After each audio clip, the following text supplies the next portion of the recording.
L'ostéopathie est une technique qui vise à prévenir, diagnostiquer et traiter manuellement les dysfonctions de la mobilité des tissus du corps humain, mais toujours dans une approche globale du patient. Et le COPB, dans ce domaine, jouit d'une antériorité évidente. C'est une longue histoire. Je pense qu'il faut retracer un petit peu la législation française qui, jusqu'au décret d'application donc en 2007, ne permettait donc l'exercice de l'ostéopathie qu'aux médecins. Nous étions avec une équipe de collègues médecins dans l'enseignement aux médecins donc depuis 1887, donc depuis 24 ans. Et il nous semblait logique d'être formateur donc de médecins étant donc des professionnels de soins et de santé, donc d'épouser cette nouvelle profession et d'être donc aux commandes quelque part de cet enseignement. Ça nous paraissait logique, ayant formé donc plus de 1000 et quelques médecins, donc d'avoir cet outil donc mis à disposition de cette profession que la loi donc nous autorise donc à appliquer. Voilà.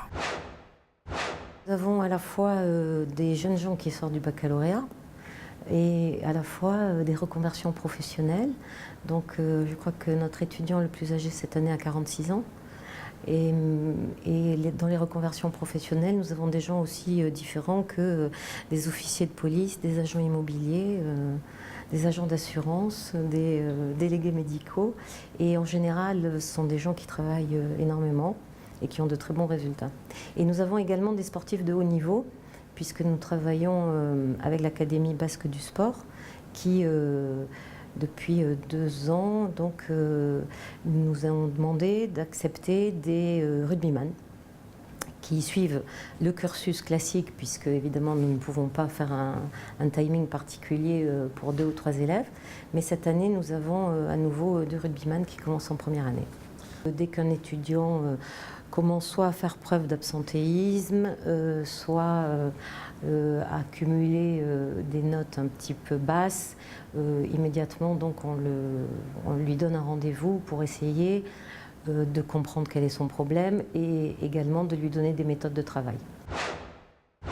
Là où j'ai le plus appris depuis la fin de mes études, c'est ici. C'est ici pourquoi? Parce qu'on a partagé, échangé avec des médecins qui venaient de différentes formations, avec différentes sensibilités.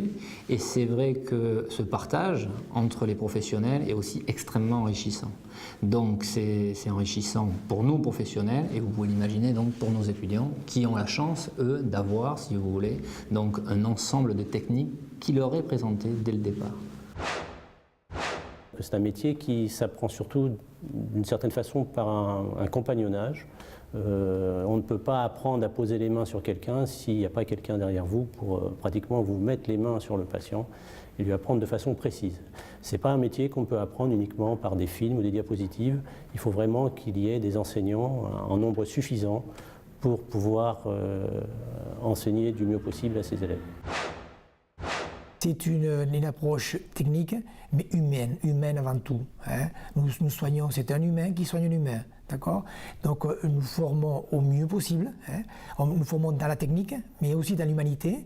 Nous essayons donc de les formater, si on peut dire, sur une relation la plus adéquate possible, de façon à ce que donc il y ait un soulagement, une guérison, hein, si possible, à travers ce geste simple qu'est le toucher.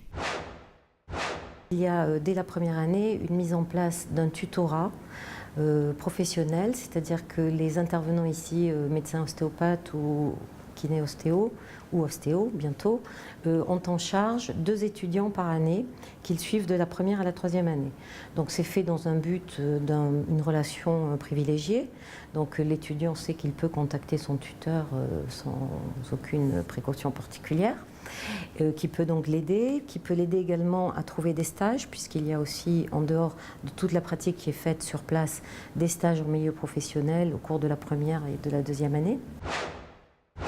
Le médecin généraliste, en libéral, a tout intérêt, et de plus en plus il le fait réellement, et là je le dis en toute sincérité, moi j'ai la chance de travailler beaucoup avec ces médecins généralistes, fait appel de plus en plus aux ostéopathes parce qu'ils se rendent compte que rapidement les patients vont être soulagés et que rapidement il va y avoir un résultat. Et c'est tout à son bénéfice, puisqu'au lieu d'avoir un patient qui va venir, revenir et se plaindre, il va, lui, avoir la démarche de l'orienter vers un professionnel qui en aucun cas va prendre sa place, puisque l'ostéopathe n'a pas de prescription, n'a pas la possibilité de prescrire des examens complémentaires. Donc son patient va être content, va revenir chez lui en disant « merci docteur, effectivement j'ai été soulagé » et il va pouvoir continuer à le suivre sur des choses qui concrètement lui peut prendre en charge. L'ostéopathe a sa place dans le parcours de soins au milieu des autres professionnels de santé. Du temps des Égyptiens, c'était des prêtres qui faisaient la médecine. Il y a eu des barbiers qui faisaient la médecine, etc. Maintenant, ce sont les médecins tels que nous les connaissons. Dans 20 ans, ça sera autre chose, peu importe. On aura toujours besoin de gens pour soigner, qu'ils soient médecins, ostéopathes, etc. Ce dont on aura toujours besoin, c'est de gens compétents, qui aient du cœur et de la compétence. Voilà. Ça ne variera pas au fil des siècles.